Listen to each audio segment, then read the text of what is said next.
Fitz here. So what we're doing today What up, fam? With Justin, I was going to introduce you. You was already on to what we're going to do today. Keep in mind, this isn't live. I was going to say with Justin. Anyway, what we're going to be doing is our top five what? Top 5 things a new instructor needs to know. Great information. And I was writing my 5. And I did find out, like, all the way up to my top 2. You know what I mean? Like, it's pretty much the same. And even the top 2 are the same. Just there's a difference between the two of who. You know what I mean? Like, okay. So I feel like this goes for instructors or TNT trainers. Top 5. Well, because there's two different aspects to the TNT and the PSD side of it, but I think that they can be the same whenever it comes to. I think the foundation is the same. So like things you're teaching are different, but like I think this is the top 5.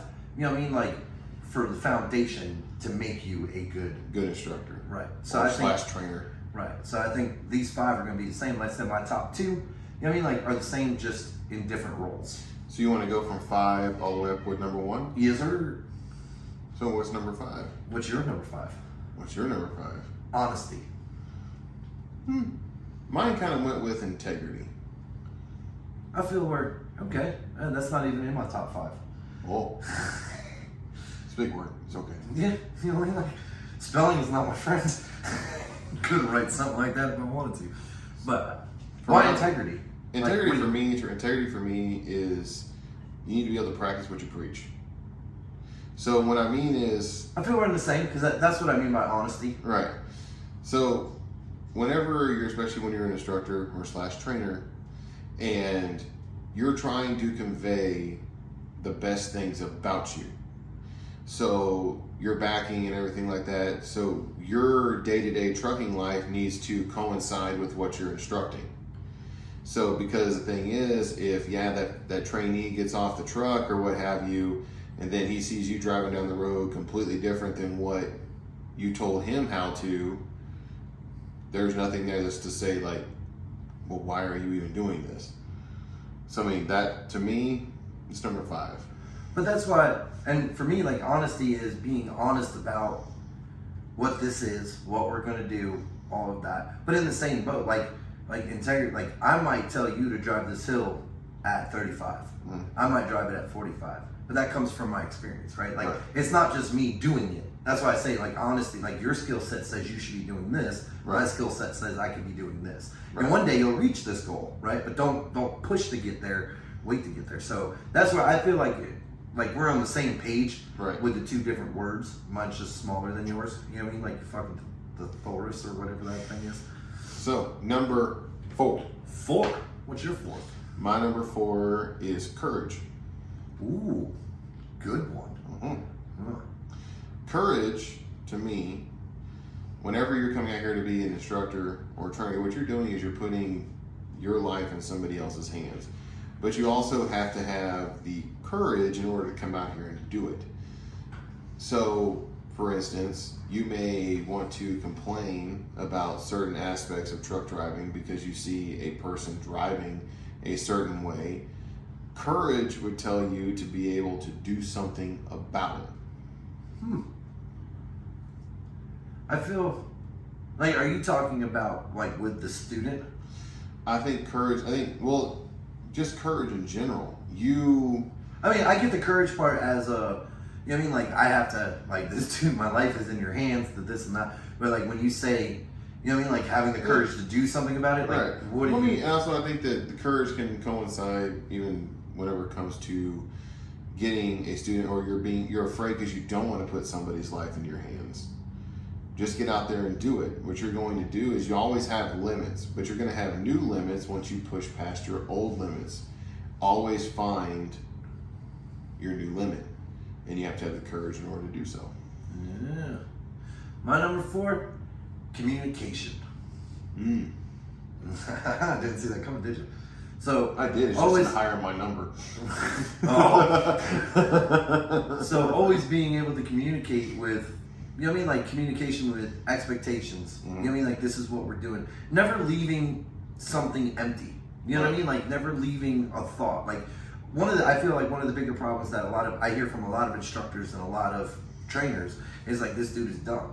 Like, well, what did you expect him to be? Right. You know what I mean? Like, he's a blank canvas. That's like going to Walmart, buying a blank canvas, coming home, hanging it on the wall, and be like, man, that's just blank.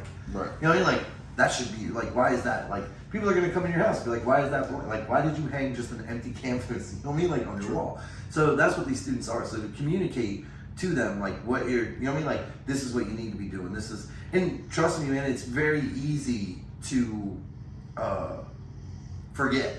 True. I think that's a good word. It's very easy to forget to say things. So, like, I tell all my students, man, like, everything is situational. Right. You know what I mean? Like, and I cannot prepare you for every situation. No. But I can communicate to you how to handle situations. True. So, like, when you get in a situation, these are the main questions you need to start to ask yourself. And you know what I mean? Like, we all have different versions of that, but like communicating to the student is a very big thing, expectations and all that other good stuff. So communicating, because that goes back to 5 as well, right? Communicate and be honest. True. With your communication. You know what I mean? Like number 3. Tres for my Spanish friends. Mine number 3 is for like communication. taquitos. Mine is for number 3 is communication. Oh. So my number 3, the reason why I have it higher up is because you need to learn how to communicate with somebody.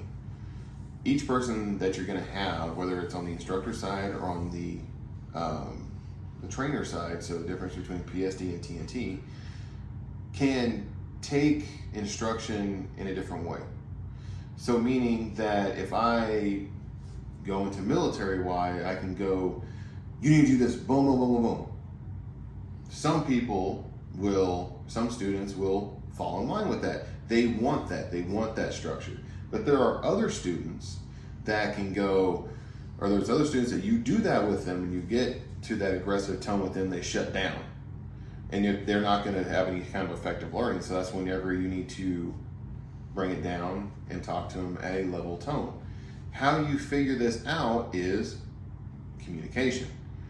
Talking to your student, meeting up with them, finding out what their tics are, what their do's, what their don'ts are, what their pet peeves, all of this kind of thing, and find out where they come from as much as what they want to talk about, but find out where they come from.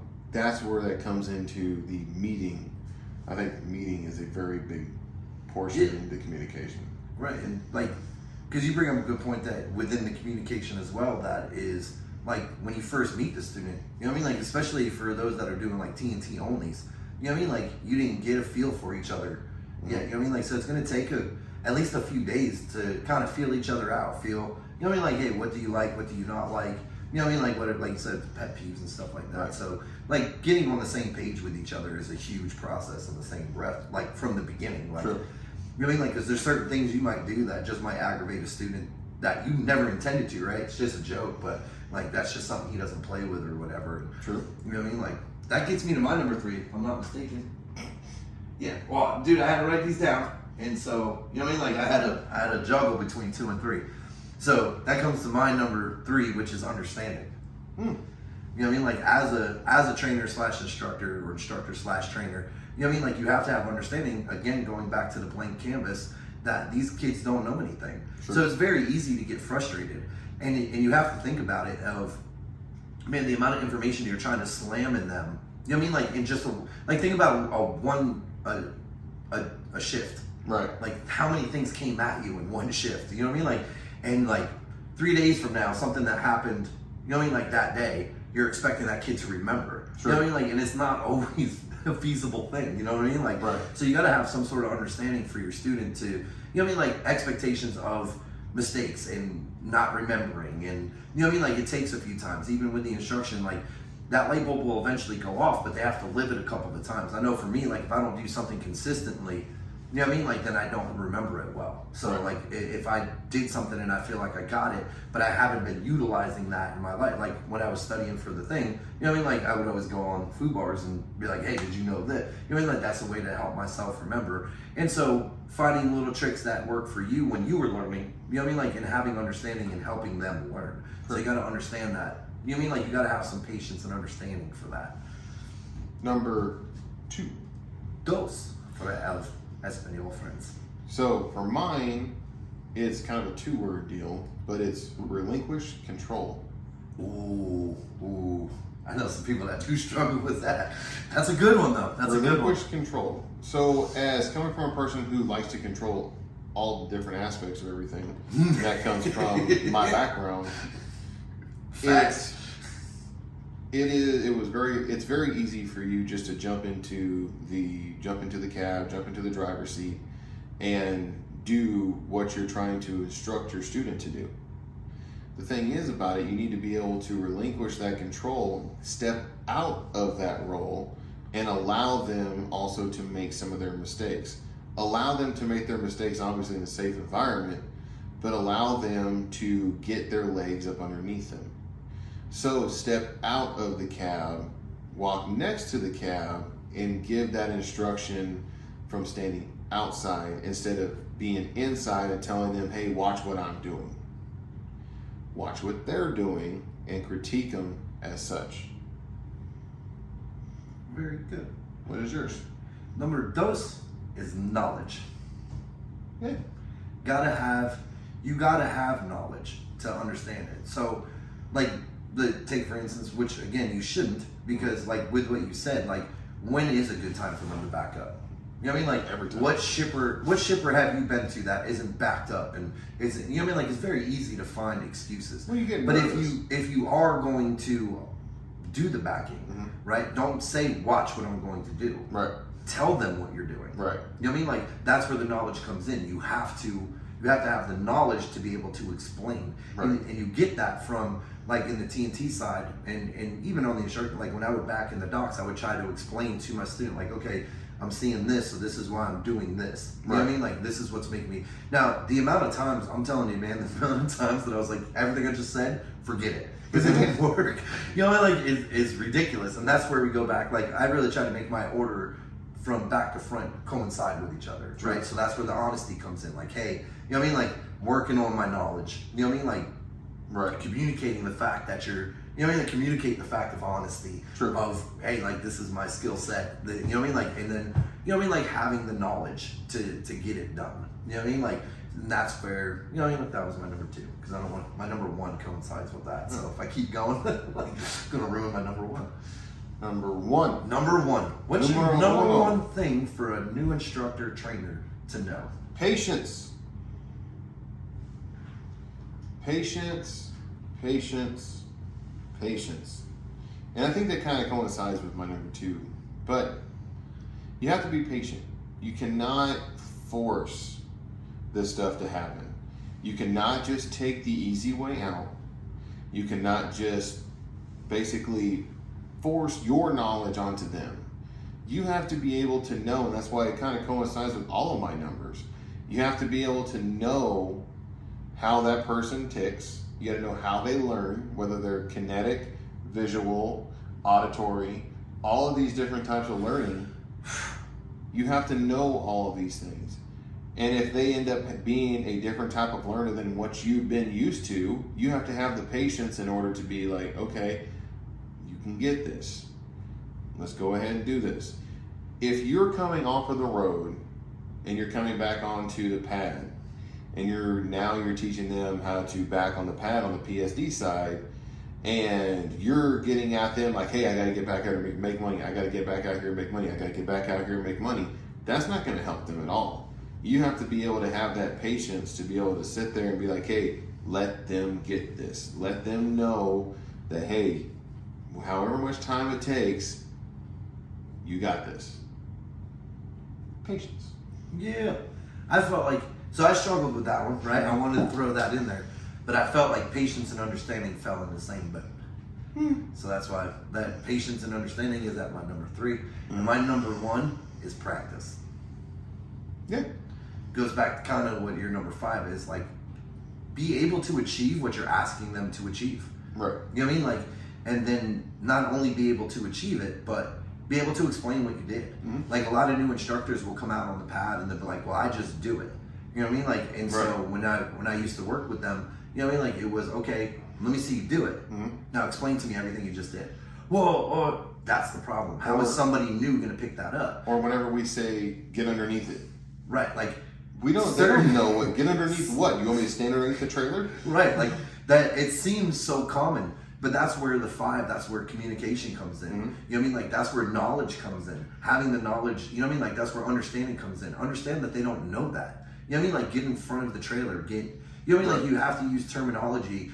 And again, it's okay to say to get underneath the trailer, but communicate what you're saying. You know what I mean? Like communicate, tell them what that means. So when you say it, they understand what you mean. You know what I mean? Like, so it's not I gotta say, make sure, I'm so used to saying get straight. You know what I mean? Like you can say get straight, but they just need to know what you mean by get straight. Say, hey, when I tell you get straight, man, I just want you to get straight with the trailer. True. Like how many times? So like my number one, before we drift off of that, my number one is practice. You have to, if you're on the pad, you have to be able to execute these. You have to be able to do it yourself. You have to be able to jump in the truck. Like honestly, like your first couple with your students, man, like you should be showing them, you should be doing that. Like on the pad, you should be walking them through the process. True. You know what I mean? Like, see, this is what we're gonna do. You should do 2 or 3 of them and see and make sure they understand what you were doing. And then that also shows them. Right. Because Prime also says that you should you know what I mean? Like, don't let them know that this is your first student. And I feel that's silly. You know what I mean? Like, I feel like they should know. But you should have their back, right? No matter what, man, I'm going to stick this out with you. You know what I mean? Like, but I got some things to learn. You got some things to learn. We're going to learn these together. Because if you're at the truck, man, and you're saying, hey, man, turn the wheel to the right, you're looking at it differently now, right? You're used to looking at it in this mirror backwards. So when what you see as right is now should have been to the left. True. So then you tell them, turn the wheel to the right. Like, wait, I mean to the left. Right. Like, you know what I mean? Like this kid starts to lose confidence in you. So I've never really believed in that. I understand the strength, like, oh man, like I understand where Prime's coming from. So on the student aspect, they have to understand, you know what I mean? Like, but you got to promise to be there for them and practice your craft. You got to be good at what you're doing. That goes back to practice. So that has been the top 5 things that an instructor / trainer need to know. So until next time, this is going to be Primetime Fitz. And Justin, we're out. Hey, thanks for watching the video. If you've always wanted to get your CDL but not knowing how to do it, I want you to go ahead and go to driveforprime.com. I'm a CDL instructor, and if you end up wanting to have me as your CDL instructor, go ahead and put my driver code on your application. And when you come in, we'll see if you can end up getting a link to me. Go ahead and like, comment, subscribe. Go ahead and ring that bell in that upper right-hand corner. That way that you'll end up knowing when I have new content coming out. Until then, drive safe.